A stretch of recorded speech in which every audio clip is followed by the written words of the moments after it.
మెదక్ జిల్లాలో రోడ్డు ప్రమాదంలో మరణించిన ఐఎంఎల్ కార్మికుడు నగేష్ కుటుంబాన్ని బీఎంఎస్ నాయకులు పరామర్శించారు. కొల్చార మండలం చిన్నఘనాపూర్కు చెందిన నగేష్ శనివారం జరిగిన ప్రమాదంలో ప్రాణాలు కోల్పోవడంతో ఆ గ్రామంలో విషాదచారాలు అలముకున్నాయి. ఆదివారం నిర్వహించిన అంత్యక్రియలో BMS Telangana state construction Mazdoor Sangh ప్రధాన కార్యదర్శి పి మోహన్ రెడ్డి పాల్గొని నివాళులర్పించారు.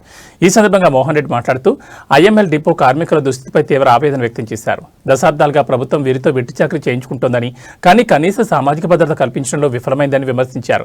ముఖ్యంగా ఈఎస్ఐ, పీఎఫ్ వంటి సౌకర్యాలు లేకపోవడంతో ప్రమాదాలు జరిగినప్పుడు కార్మికుల కుటుంబాలు రోడ్డున పడుతున్నాయని మండిపడ్డారు. మరణించిన నగేష్ కుటుంబానికి ప్రభుత్వం వెంటనే భారీ ఎక్స్గ్రేషియా ప్రకటించాలి. కారుణ్య నియామకం కింద కుటుంబంలో ఒకరికి ప్రభుత్వ ఉద్యోగం కల్పించాలి. ఐఎంఎల్ కార్మికులందరికీ తక్షణమే భద్రతా సౌకర్యాలు కల్పించాలి. ఈ కార్యక్రమంలో బీఎంఎస్ జిల్లా అధ్యక్షులు బడ్డ నరసింహులు, తోట నరసింహారెడ్డి మరియు ఐఎంఎల్ డిపో యూనియన్ సభ్యులు పెద్ద సంఖ్యలో పాల్గొని బాధితులకు అండగా ఉంటామని హామీ ఇచ్చారు.